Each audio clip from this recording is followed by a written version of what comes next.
Hello my dear student, welcome to our channel today's physics. तो class 11th की जो chapter number 2 था unit and measurement, उसको complete कर चुके हैं। टोटल 3 वीडियोज है, उसको पूरा देख लीजिए। ये शॉर्ट वीडियो है, वन शॉट। इसमें कुछ जो इम्पोर्टेंट एग्जाम में आया हुआ है, बहुत इंपॉर्टेंट, और जिसमें कि आप लोग का डाउट होगा उसको सॉल्व किया गया है। बेसिक मतलब जो न्यूमेरिकल्स है यहाँ पे। ओके, तो चलो देख लेते हैं इस वीडियो को। नेक्स्ट, पहला, application of dimension. Application of dimension, dimension को बच्चों किस में दिखाते हैं? एम एल टी फॉर्म में दिखाते हैं। ये 3 फॉर्म में दिखाते हैं, मतलब 7 जो फंडामेंटल क्वांटिटी है, fundamental quantity M L T, फिर K for kelvin, A for ampere, moles, और क्या है, केंडला। डायमेंशन में ही जो 7 फंडामेंटल क्वांटिटी है, इसी में हम लोग को डायमेंशन को दिखाते हैं।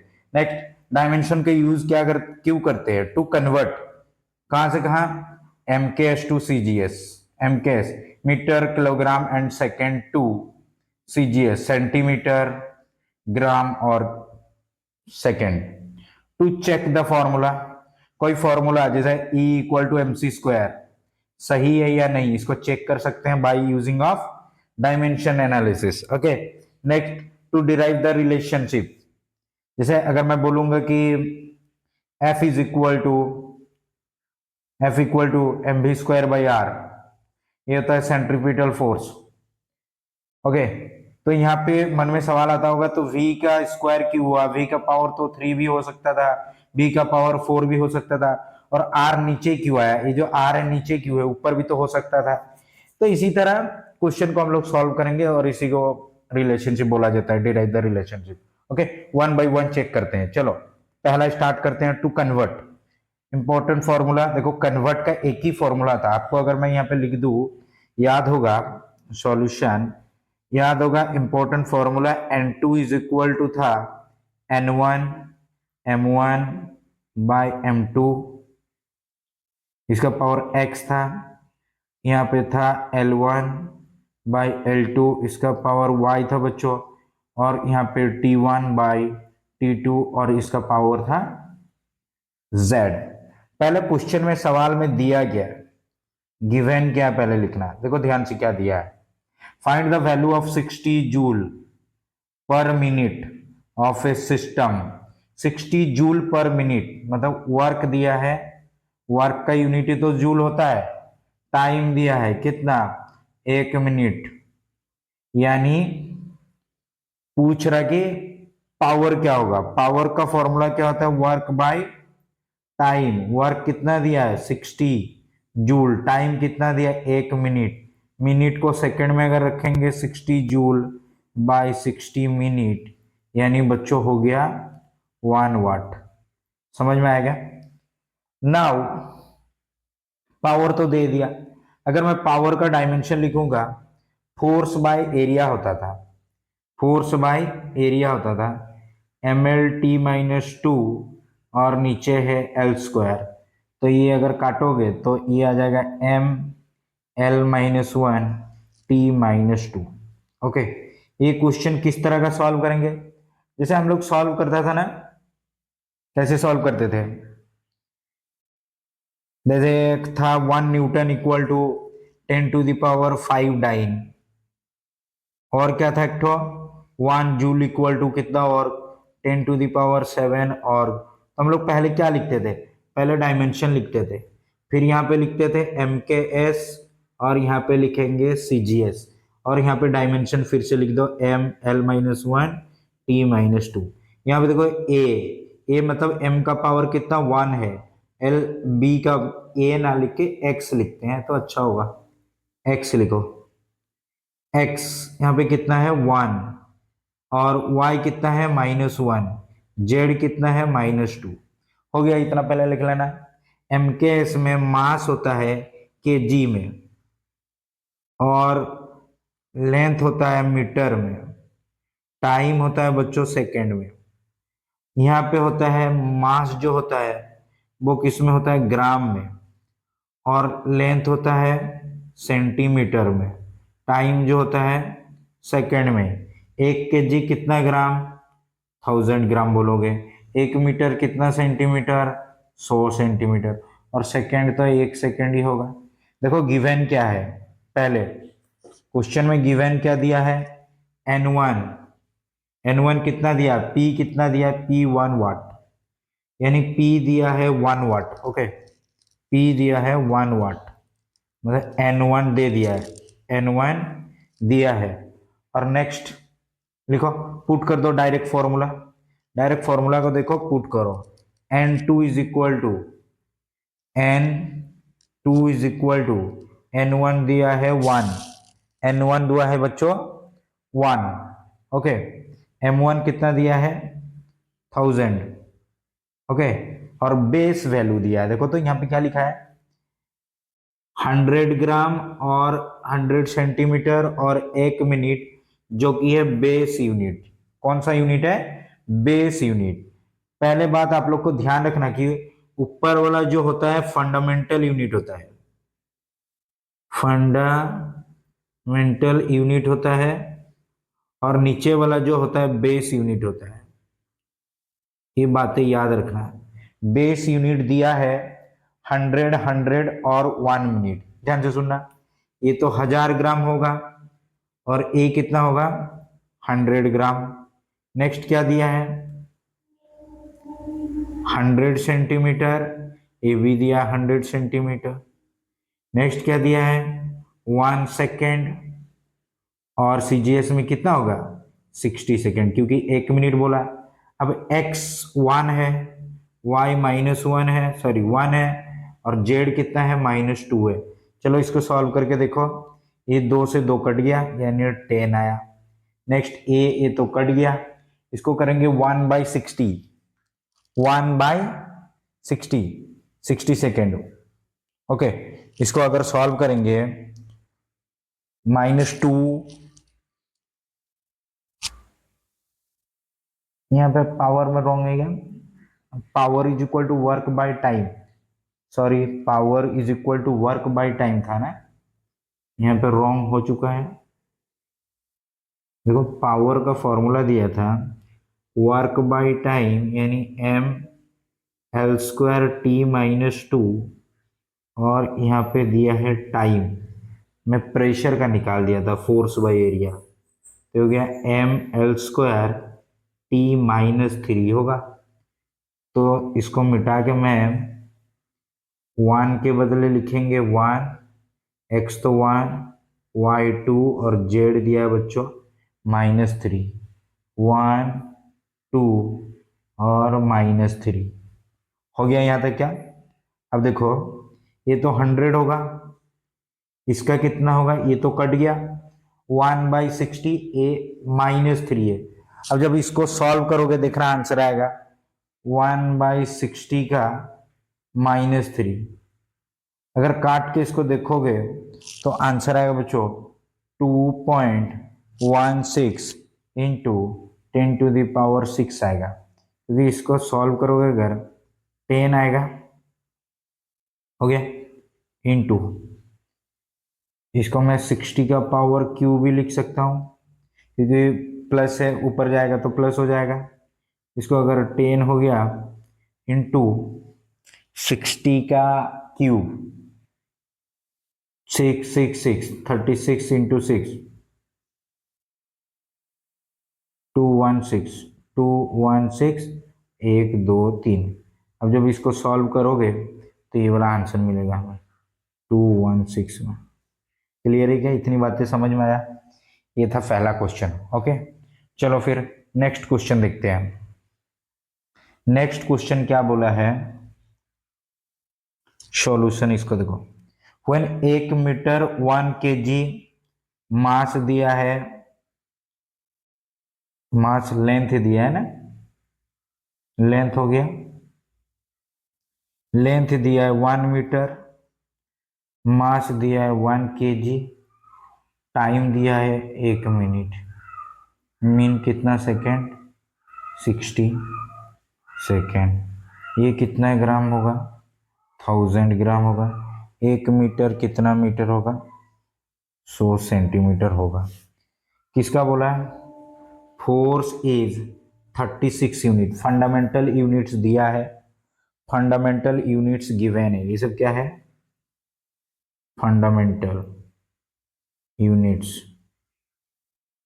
ओके, और क्या दिया है? The magnitude of the force is 36 unit. Force दिया है 36 यूनिट, मतलब N1 दे दिया है 36 यूनिट। और क्या पूछा? What is the value of the force in CGS system. पहले आपको क्या लिखना है? इधर एमकेएस लिखना है, इधर क्या लिखना है? सीजीएस में लिखना है। यहाँ पे 1000, यहाँ पे लिखो 1 kg, यहाँ पे 1000 ग्राम। 1 मीटर 100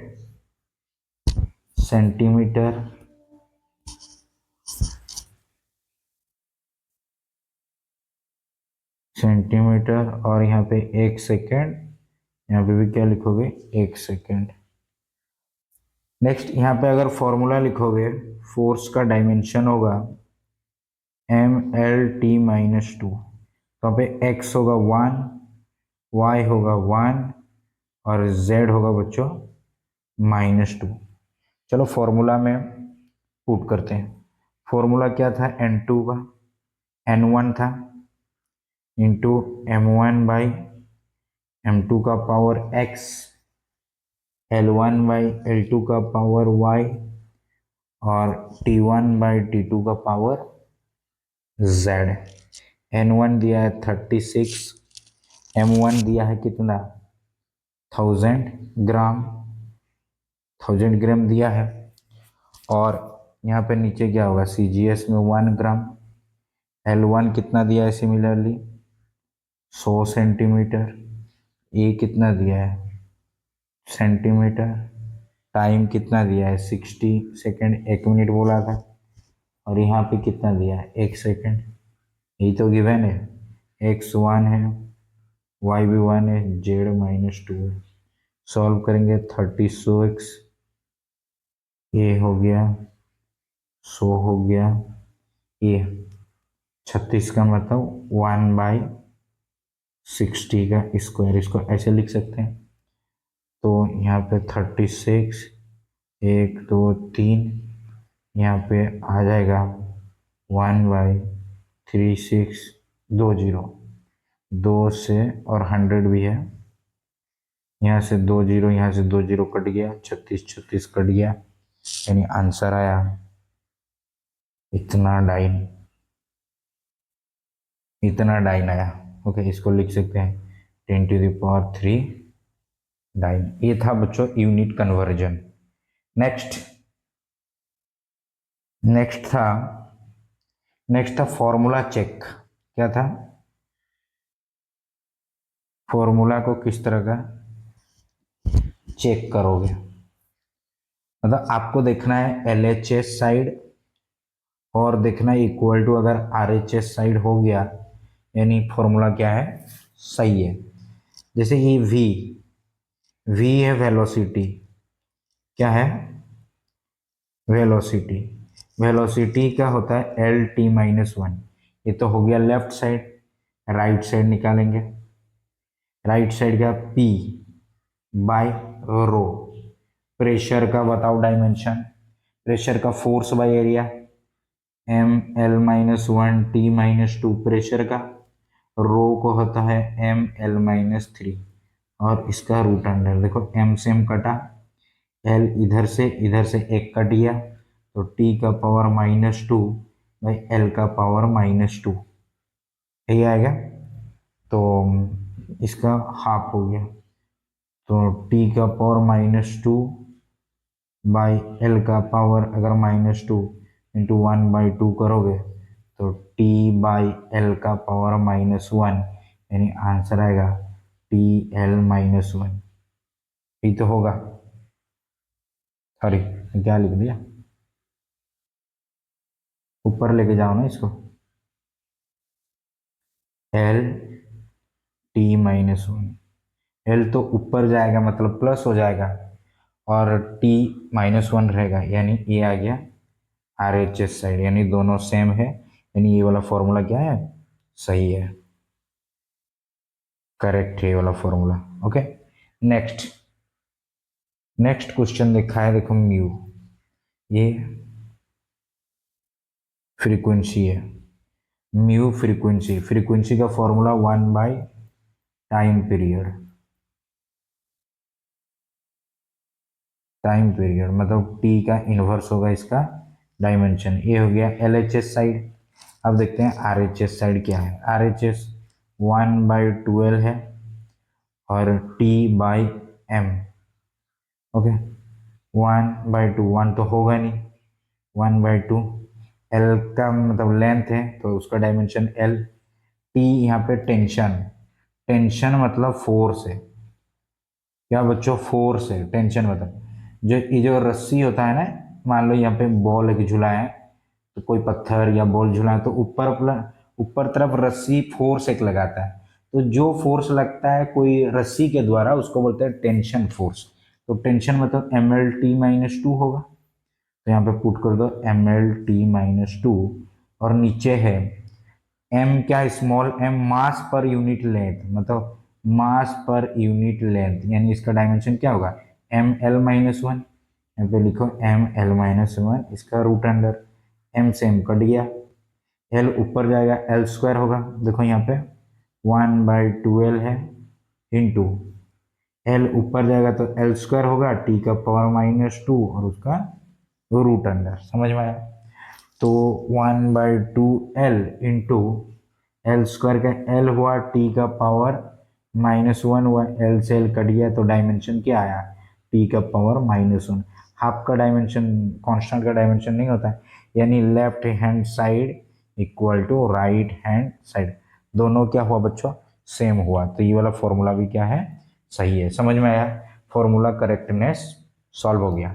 नेक्स्ट देखो होमोजेनिटी से question, to find out dimension use for find out the constant function, constant function, क्या क्लियर है। देखो ये वाला क्वेश्चन दिया है एग्जाम्पल 1 और यहाँ पे दिया है एग्जाम्पल 2, चलो इसको सॉल्व करते हैं। यहाँ पे ए जो है कांस्टेंट है और बी भी क्या है बच्चों, कांस्टेंट है, बी भी हम लोग का कांस्टेंट है। अब इसका जो भी डायमेंशन होगा इसका भी वही डायमेंशन होगा, क्योंकि मान लो फोर्स का यूनिट है न्यूटन, तो इसका भी यूनिट न्यूटन होगा, इसका भी यूनिट न्यूटन हुआ होगा, तभी तो न्यूटन न्यूटन मिलकर न्यूटन बनेगा, वरना ए न्यूटन प्लस इसको केजी में मिलाएंगे कभी भी न्यूटन बनेगा क्या, नॉट पॉसिबल। यानी सेम यूनिट मिलके सेम यूनिट बनाते हैं, यानी फोर्स का जो डायमेंशन होगा A√x के साथ इक्वल होगा और फोर्स का जो डायमेंशन होगा B² के साथ इक्वल होगा। अभी देखो A इक्वल टू क्या होगा, F/√x, फोर्स का डायमेंशन ML T-2, और x क्या दिया है, x यहाँ पे डिस्टेंस है, क्या है, डिस्टेंस है, यानी डिस्टेंस मतलब l का होगा रूट, तो आंसर आएगा यहाँ पे m, l का हाफ, यहाँ से हाफ कट गया होगा, यानी l हाफ हुआ होगा और T⁻⁻2 हुआ होगा। अरे इसका और इसका हाफ के साथ कट गया होगा ना, तो वहाँ पे हाफ बचेगा। अब इसका देखो, इसका b कांस्टेंट है, b इक्वल टू क्या होगा, F/T², यानी f का ML T-2 और यहाँ पे T², इसको सॉल्व करोगे ML T-4, ये आ जाएगा b का डायमेंशन। अगर क्वेश्चन दिया कि A/B निकालो, A/B निकालो, ये अगर क्वेश्चन होगा तो a कितना दिया है, ML का पावर हाफ, T⁻², और इसको रख देना b को बदले ML T⁻⁻4, m से m कट गया, l को ऊपर लेके माइनस कर देना, l का 1/2 -1 और T⁻² +4, ऊपर जाएगा तो +4 होगा, हाफ से -1 जाएगा तो कितना होगा, l -हाफ और T⁻², ये होगा डायमेंशन इसका A/B का। समझ में आया, ये होमोजेनिटी का क्वेश्चन था। नेक्स्ट देखेंगे बच्चों, इसको देखो, अब इसको सॉल्व करते हैं थोड़ा सा, इसका सॉल्यूशन क्या होगा। देखो y जो डिस्प्लेसमेंट है, y डिस्प्लेसमेंट है, यानी इसका डायमेंशन क्या होगा, l, वाई का एल होगा। ए कांस्टेंट है, ये कांस्टेंट है। और जानते हो साइन के साथ कुछ भी होगा यहाँ पे एंगल होगा। अरे यहाँ पे कुछ भी रहे, एम रहे, थीटा रहे, आर रहे, कुछ भी एंगल होगा। और जानते हो अंदर वाला क्या होता है, साइन का डायमेंशन लेस, डायमेंशन लेस, क्योंकि एंगल जो होता है डायमेंशन लेस। यानी ए तो कांस्टेंट है और ए वाला भी जो ब्रैकेट के अंदर है ये वाला पूरा, ये भी क्या होगा, डायमेंशन लेस होगा, डायमेंशन लेस होगा। समझ में आएगा। यानी ए होगा एल, ए डायमेंशन है, ए का डायमेंशन है एल। और omega T minus K X होगा डायमेंशन लेस, मतलब M zero L zero T zero. यानी ए भी डायमेंशन लेस होगा, ए वाला भी डायमेंशन लेस होगा। यानी ओमेगा टी होगा M zero L zero T zero, और के एक्स भी होगा एम जीरो एल जीरो, और क्या होगा बच्चों, टू जीरो। ओमेगा निकालेंगे तो टी नीचे आएगा, M zero L zero T zero by यहाँ पे टी होगा, टी ऊपर जाएगा तो -1 होगा। ये होगा ओमेगा का डायमेंशन।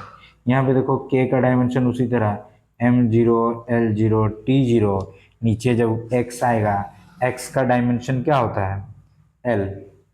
ए भी डिस्प्लेसमेंट है, डिस्प्लेसमेंट या डिस्टेंस, डिस्टेंस बोलोगे, यानी क्या होगा एल।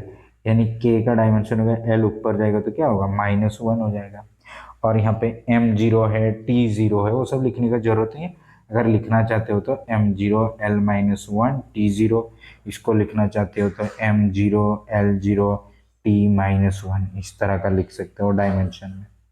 Okay, next. नेक्स्ट दिया है relation between the physical quantities. Relation, ये बहुत शानदार जबरदस्त क्वेश्चन दिया गया है। ओके, ये क्वेश्चन लिया गया है कहाँ से, एस एल अरोड़ा से, बुक से। एनसीईआरटी में भी ये क्वेश्चन दिया है। देखो क्वेश्चन है बच्चों, relation between the physical quantity. जैसे मान लो देखेंगे E equal to M C square. पहले सिंपल से सॉल्व करते हैं फिर इसको देखेंगे। E equal to M C square कैसे सॉल्व करेंगे। E होता है एनर्जी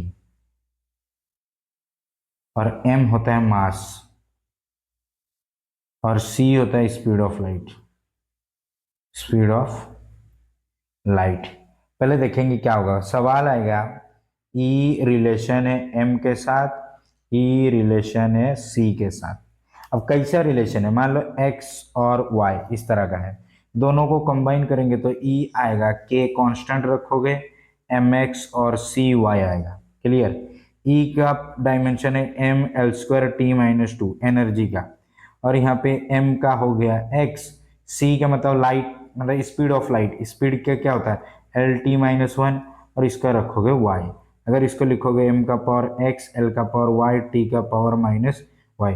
अब लेफ्ट राइट अगर चेक करोगे तो यहाँ पे देखोगे आप लोग को मिलेगा x मिलेगा 1, क्योंकि m का पावर इधर x है इधर 1 है, मिलेगा।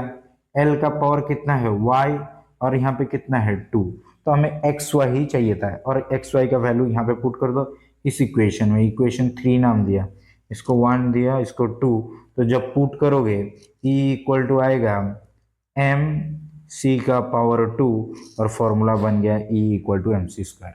सिमिलरली ये यहाँ पे शानदार जबरदस्त क्वेश्चन दिया है एक ठो, देखो इसका सॉल्यूशन करके दिखाते हैं, ध्यान से सुनना क्या लिखा। Consider a simple pendulum, simple pendulum मतलब इसको बोलते हैं सिंपल पेंडुलम। यहाँ पे एक रस्सी के सहारे बॉल झूलेगा। ओके, इसका टाइम पीरियड होता है 2 pi L by G, L by G का रूट अंडर, ये होता है। एल क्या होता है, रस्सी का जो इसका लेंथ है, और जी होता है एक्सेलरेशन ड्यू टू ग्रेविटी, जो 9.8 मतलब एक्सेलरेशन ही होता है। तो ये वाला फॉर्मूला हम लोग का कैसे इन्वेंशन हुआ, देखो ये स्ट्रिंग है, रस्सी जो है स्ट्रिंग है, oscillate under the actions of the force of gravity. Suppose that the period of oscillation, time period, जो time period मतलब t, oscillation of the simple pendulum किसके साथ डिपेंड्स ऑन, एग्जाम में देगा डिपेंड्स ऑन, किसके साथ L का साथ रिलेशन है, T और किसके साथ लेंथ ऑफ, अच्छा मास बोला ना, mass of the bob, T proportionality mass of the bob, length of the pendulum, length of the equation 1, equation 2 और proportional to acceleration due to gravity, ये हो गया 3, ये 3 दिया है।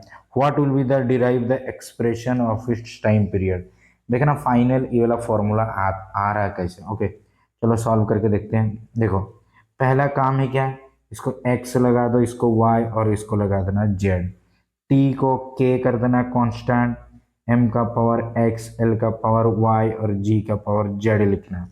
नेक्स्ट क्या रखोगे, t का तो हो गया टाइम पीरियड, इधर k रखोगे, m का तो हो गया x, l का हो गया l, g मतलब एक्सेलरेशन का होता है l t माइनस 2 और इसका पावर रखोगे बच्चों z। इसको सॉल्व करोगे, m का पावर x, l का इधर से y और यहाँ से z आएगा तो पावर दोनों जुड़ जाएगा, t का पावर माइनस 2z। अब ध्यान से सुनो, सॉल्व करना।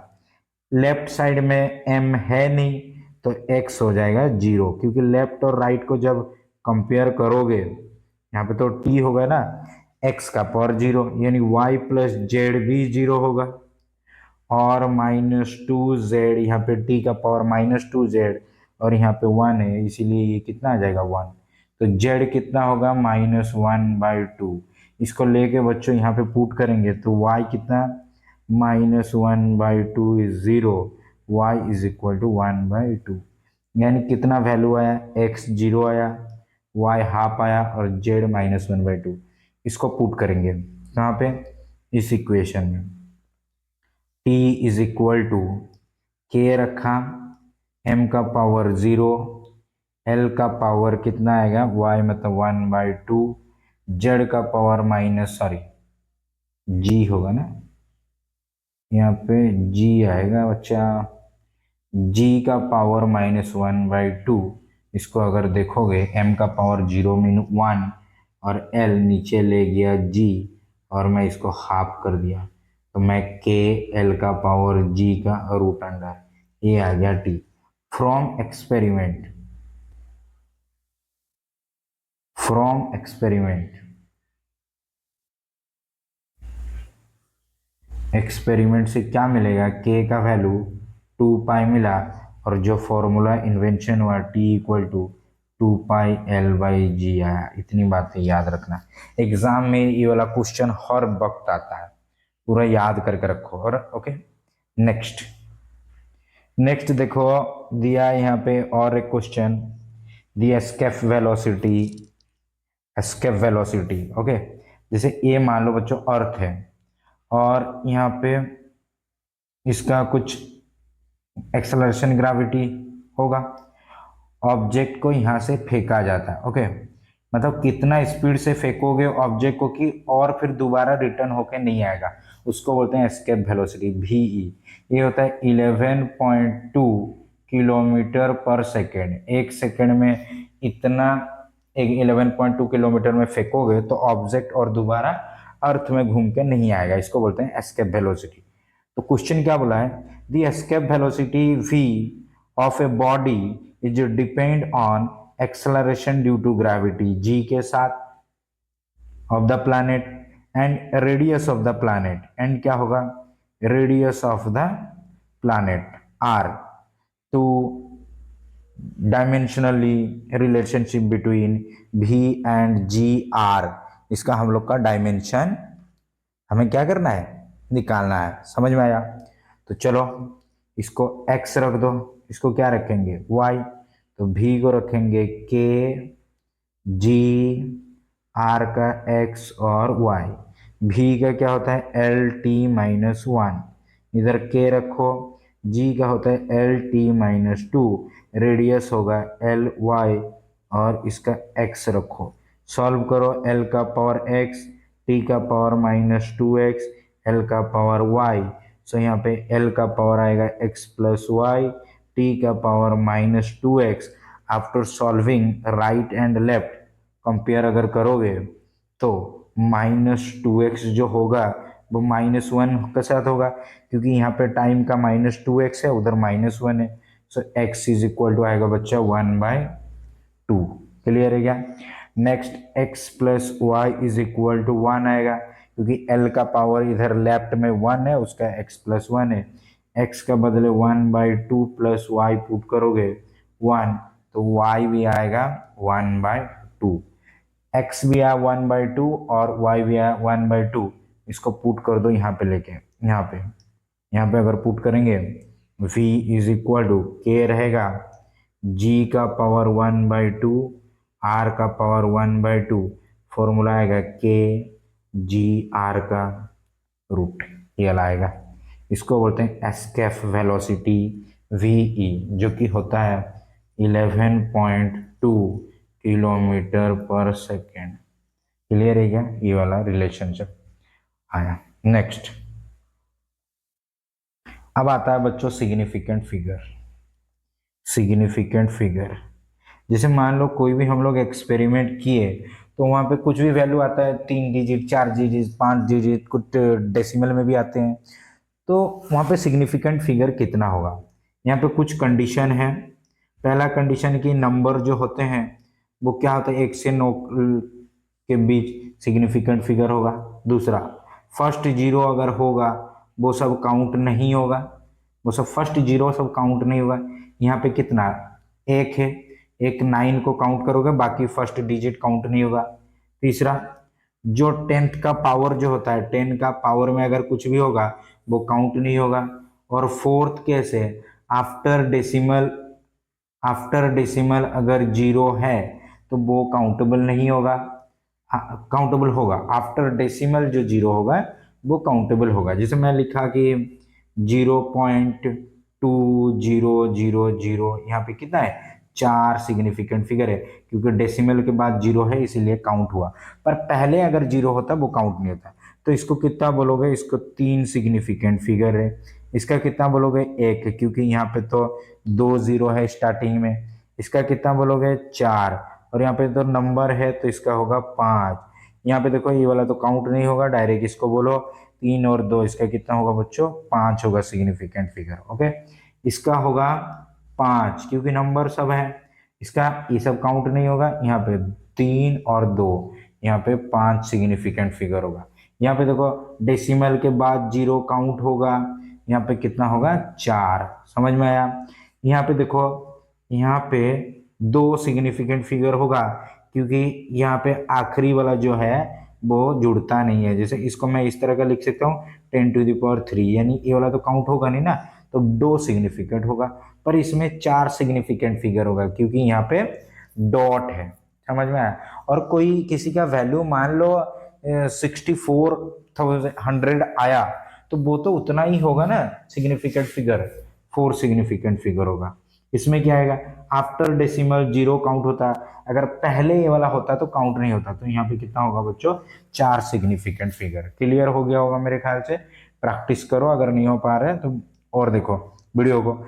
एडिशन ऑफ सिग्निफिकेंट फिगर, अब देखो क्या बोला है, एडिशन ऑफ सिग्निफिकेंट फिगर कैसे ऐड करते हैं बच्चों। अगर मैं इसको ऐड करूंगा 7.21 को इसके साथ, मैं इस तरह का लिख सकता हूँ 7.21। ओके, नेक्स्ट क्या लिखूंगा, 12.141।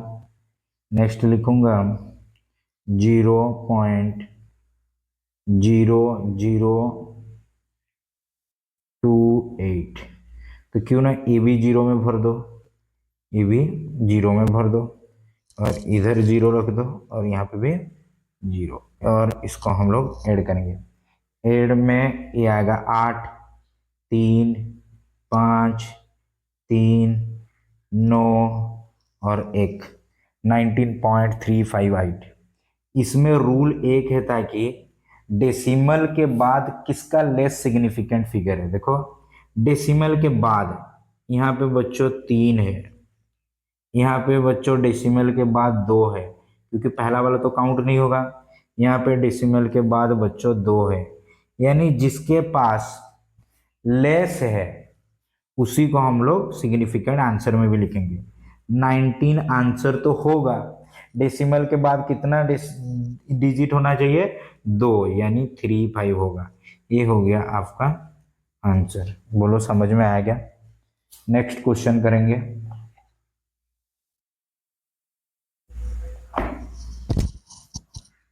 नेक्स्ट क्वेश्चन देखो, सब्ट्रैक्ट दिस नंबर फ्रॉम 6807।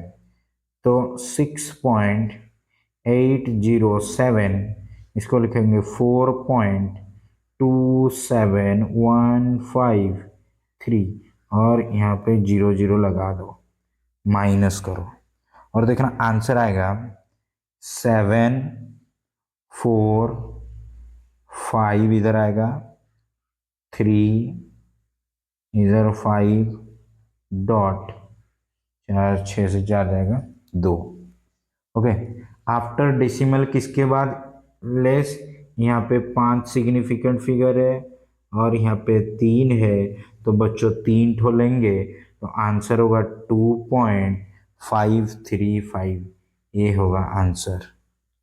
समझ में आया? इसी तरह करोगे सवाल को, ये दोनों आंसर हो गया होगा। नेक्स्ट, सिग्निफिकेंट फिगर का प्रोडक्ट क्या होगा? सिग्निफिकेंट फिगर का प्रोडक्ट देखो, अभी ये क्वेश्चन दिया है, इसको सॉल्व करेंगे। अब इसको देखो, डायरेक्ट में सॉल्यूशन तुम्हें कैलकुलेटर में करके दिखा रहा हूँ। कैलकुलेटर में करके अगर इसको सॉल्यूशन नोट करोगे तो आंसर आएगा बच्चों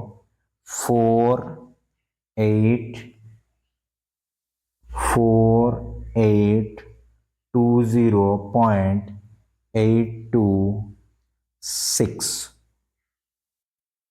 ये तुम्हारा आंसर आएगा।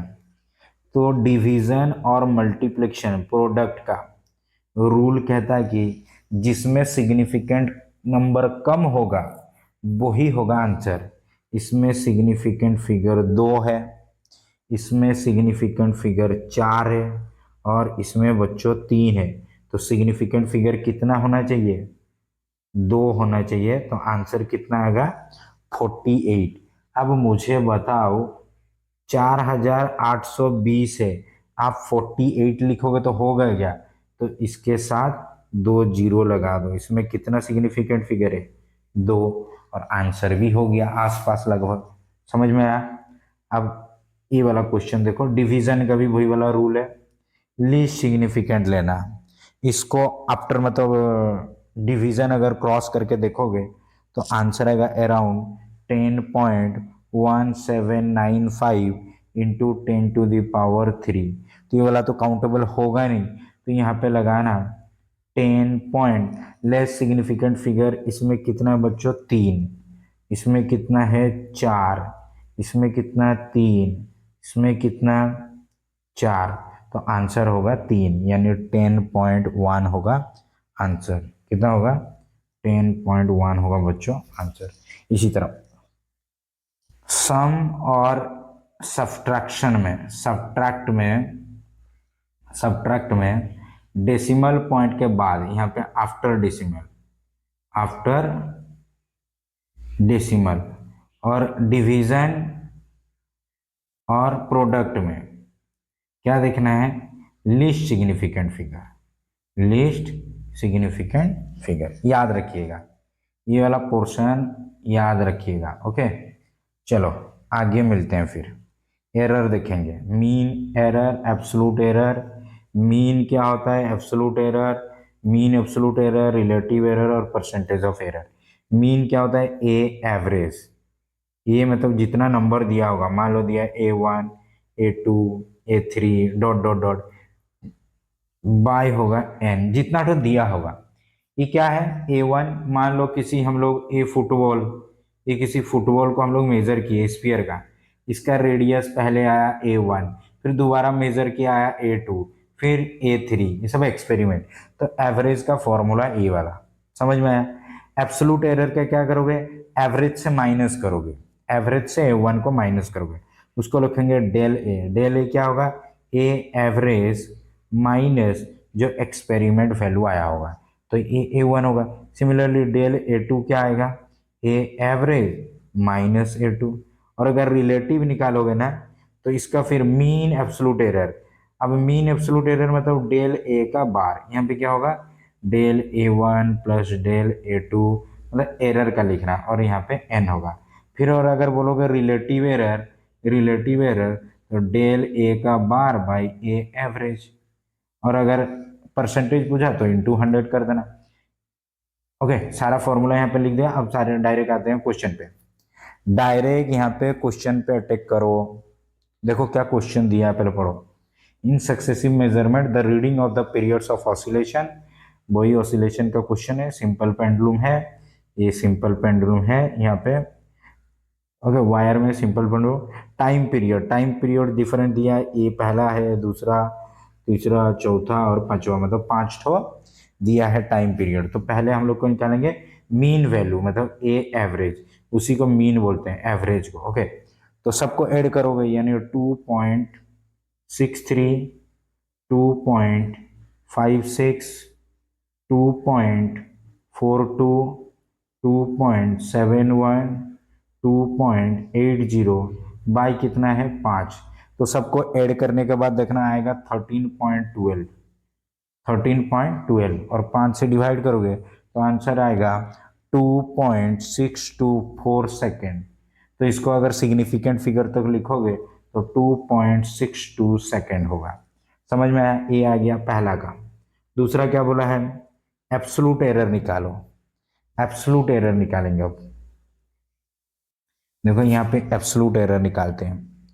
डेल T1 निकालेंगे पहले, डेल ए लिखेंगे, तो यहाँ पे ए को टी कर दो, अच्छा होगा, यहाँ पे टी कर दो, यानी डेल T1 क्या होगा?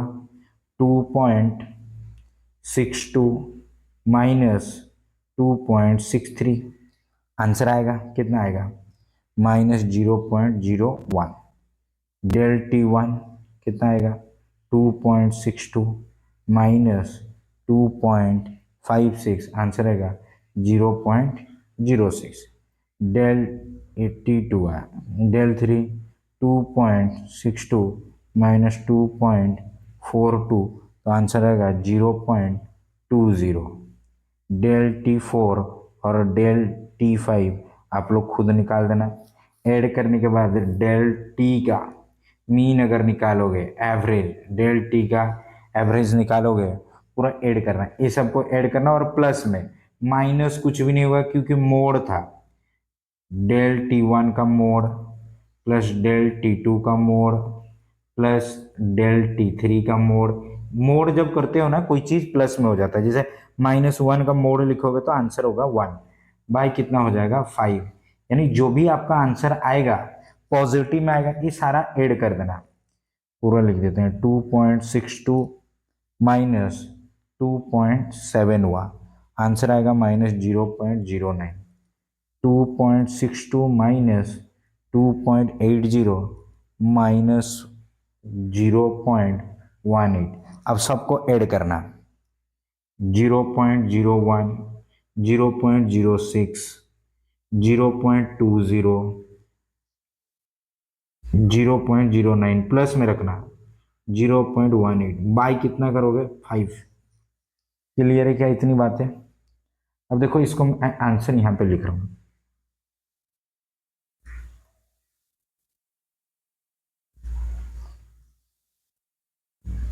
अगर इसको सॉल्व करोगे बच्चों, आएगा आंसर में, ऐड करने के बाद मीन निकाल रहे हो ना, तो मीन में आएगा 0.54, टोटल ऐड करोगे बाई 5, तो आंसर आएगा 0.108, यानी 0 पॉइंट, इसको 108 को 11 लिख दो, ये होगा 2 डिजिट लिखेंगे ना, इतना सेकंड आएगा।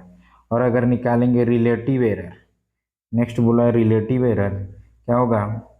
0.11 बाई मीन वैल्यू जो आया 2.62, ये वाला 2.62 डिवाइड अगर दोनों को करोगे तो आंसर करोगे 0.04। अगर परसेंटेज ऑफ एरर निकालोगे, परसेंटेज ऑफ एरर, तो उसमें 100 मल्टीप्लाई कर दोगे इंटू 100, तो कितना आ जाएगा? 4% एरर होगा। कितना परसेंट एरर होगा बच्चा? 4%।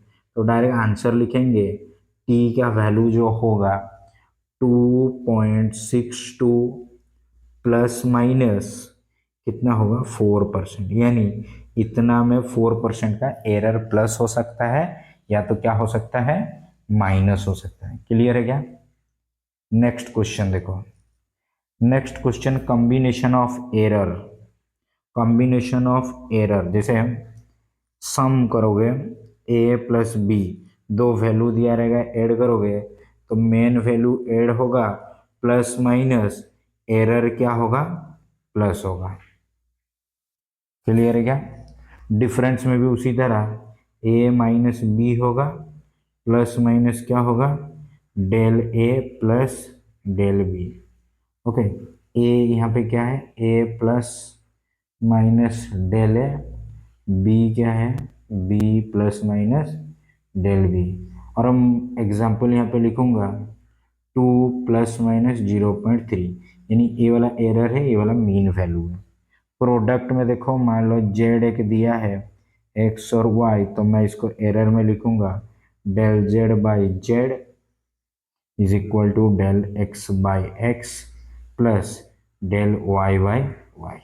मल्टीप्लाई में जेड अगर होगा एक्स बाई वाई होगा तो इसको लिखेंगे del Z by Z del X by X plus del Y by Y, सारे प्लस में होंगे। क्लियर है क्या? पावर का देखो, जेड अगर एक्स का पावर एन है तो इसको लिखोगे डेल जेड बाई जेड और N del X by X. बस इतना फॉर्मूला याद रखो एरर का। क्लियर है क्या? अब इसका बेस पे कुछ क्वेश्चन करते हैं। पहला देखो क्वेश्चन दिया है, the specific resistance sigma of A, इसको बोलते हैं sigma, sigma of a wire R centimetre है, आर कैपिटल रेजिस्टेंस है और एल लेंथ है, ये दिया है सिग्मा। तो एरर कितना है, find the percentage of error. Percentage of error मतलब इंटू 100 करना, तो del sigma by sigma into 100 कर दिए। ओके, अब देखो उसको लिखेंगे कैसे, पाई तो कांस्टेंट है, नहीं होगा, आर स्क्वायर है तो पावर वाला फॉर्मूला क्या होगा, 2 del R by R, power वाला जो एक्स का पावर एन था, एन बाहर आ जाता था, फिर प्लस आर है तो क्या होगा del R by R, plus L है मतलब आर बाई एल, डिवीजन वाला formula del L by L होगा। समझ में आएगा? 2 है, डेल आर कितना है बच्चों, यहाँ पे देखो दिया गया है, यहाँ पर डेल आर, ये वाला डेल आर है, ये वाला आर है, ये वाला कैपिटल आर है, ये वाला डेल आर है, लेंथ ये वाला एल है, ये डेल एल है, एरर है तो 0.02 बाई 0.26 प्लस डेल आर कितना है 1/32 प्लस डेल एल कितना है बच्चों 0.0178। अगर इसको सॉल्व करते हो, अगर इस क्वेश्चन को सॉल्व करते हो तो आंसर आप लोग का आएगा डायरेक्ट। इसका आंसर अगर लिखूंगा, 2 से काटोगे, 2 एक कम 2, 2 तिया 6, हो गया क्या? नेक्स्ट 13 आ गया, तो ऊपर वाला तो 1 आया यानी 0.02 बाय 0.13, 1/32 प्लस 0.01 बाय 78। क्लियर है क्या? नेक्स्ट इसका आंसर आएगा, याद रखो,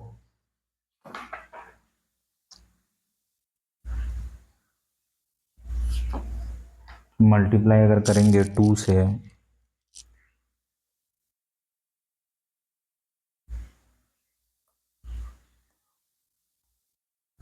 सॉल्व करके अगर देखेंगे 1/32, 13/2, इसको सॉल्व करके देख लेना थोड़ा कैलकुलेटर में और यहाँ पे आंसर लिखना। ओके, चलो नेक्स्ट क्वेश्चन देख लेते हैं। क्या बोला है next question, 2 register of resistance R1 100 plus minus 3 and दिया है R2 दिया है 200 plus minus 4, connected in series, connected in series में, एक तो रेजिस्टेंस सीरीज में है और एक तो आर पैरेलल में है। सीरीज का फॉर्मूला क्या होता है R1 प्लस R2 और पैरेलल में क्या होता है 1/R1 प्लस 1/R2। R2 और इसको भी 1/RP लिखते हैं। तो इसका तो प्लस फॉर्मूला है तो डायरेक्ट लिख सकते हैं मेन वैल्यू, मतलब इसको 100 प्लस माइनस 3, फिर प्लस लिखेंगे 200 प्लस माइनस 4, तो ये हो जाएगा मेन वैल्यू जुड़ेगा तो 100 प्लस 200, और एरर तो हमेशा जुड़ेगा तो 3 प्लस 4 होगा, तो यहाँ पे 300 प्लस माइनस 7 होगा। एरर हमेशा जुड़ता है, यहाँ पे एक लाइन लिख दो, एरर ऑलवेज क्या होता है, ऐड होता है। डिवीजन का देखो, इसको अगर सॉल्व करने जाओगे ना, इसका एक फॉर्मूला है लिखना, del R parallel by R parallel का square equal to del R1 by R1 का square plus del R2 bye R2 का स्क्वायर। ये वाला फॉर्मूला लिख देना इसका। समझ में आया क्या? इसको अब देखो, डेल आर पी अगर निकालने जाओगे तो ये वाला ऊपर आ जाएगा, आर पी का स्क्वायर बाय R1 का square into del R1 plus multiply होगा आर पी का स्क्वायर बाय R2 का स्क्वायर इंटू डेल R2। अब वैल्यू पुट कर देना, देखो वैल्यू पुट कर देना, आर पी का स्क्वायर, पहले आर पी निकालो, पहले आर पी कितना होगा, R P is equal to 1/RP is equal to 1/100 plus 1/200, यही होगा ना। एलसीएम जाएगा 200, 2 प्लस 1 यानी 3/200, तो आर पी होगा 200/3, यानी सॉल्व करोगे 318 66 पॉइंट इतना ओम आएगा। तो यहाँ पे अगर पुट करेंगे आर पी का स्क्वायर मतलब 66.7 का स्क्वायर, और R1 का स्क्वायर कितना है 100 का स्क्वायर, और डेल आर कितना दिया है 3 दिया है, प्लस आर पी का स्क्वायर 66.7 का स्क्वायर, R2 का स्क्वायर कितना है 200 का स्क्वायर इंटू ए कितना दिया है 4। और अगर इसको सॉल्व करके देखोगे 66 एक कैलकुलेटर में सॉल्व करना, ओके। आंसर यहाँ पे लिखना, कैलकुलेटर में सॉल्व करके देखना कितना आएगा, बहुत लंबा चौड़ा है, मल्टीप्लाई करके देखना कैलकुलेटर में। तो लास्ट में फाइनल में लिखोगे आर जो पैरेलल में एरर होगा, यहाँ पे मेन वैल्यू 66.7 प्लस माइनस, यहाँ पे मैं डैश छोड़ के रखा हूँ, ये आप लोग खुद भरना, ओके। कुछ आएगा तो चलो इसी के साथ कंप्लीट हो जाता है, इसी के साथ अभी और नहीं है, इसी के साथ इसको कंप्लीट हो जाता है, दी एंड, चैप्टर पूरा कंप्लीट। और इसके बाद जो न्यूमेरिकल सेशन है, जो 100 क्वेश्चन वो अपलोड हो जाएंगे, उसको देख लीजिएगा। और वहाँ पे 100 क्वेश्चन है, बहुत शानदार क्वेश्चन है, यूनिट्स वगैरह मिलेंगे, बहुत सारा मैक्सिमम क्वेश्चन है, उसको सॉल्व करना है इसके बाद, ओके। तो थैंक यू बच्चों।